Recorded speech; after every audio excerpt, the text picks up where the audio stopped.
أنا بدعو الرئيس ترامب في حالة الوصول إن شاء الله لاتفاق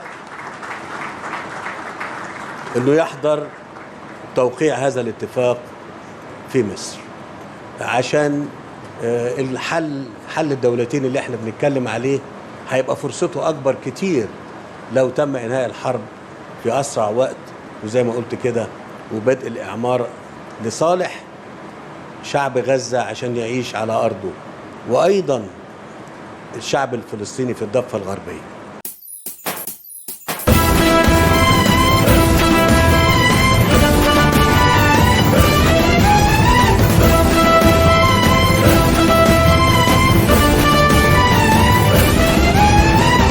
مصر قالت كلمتها وكل الدنيا سمعتها، السماء وغربتها وصفها احنا واقفين، قلوبنا سمعت صرختها لما نادت أمتها، مهما زادت محنتها غزة صمدة ومش هتلين.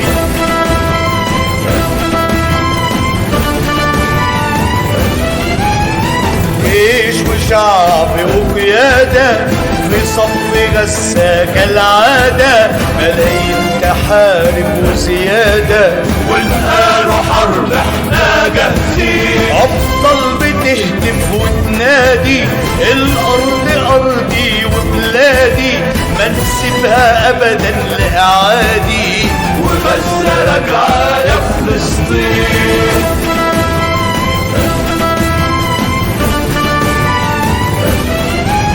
عايزين نعمر ندمر، نبني ونزرع نتحرر، نتعب ونعرق ونشمر، وبحور الدم تعود بساتين. مصر قالت كلمتها وكل الدنيا سمعتها، غزة مهد وغربتها ونصبها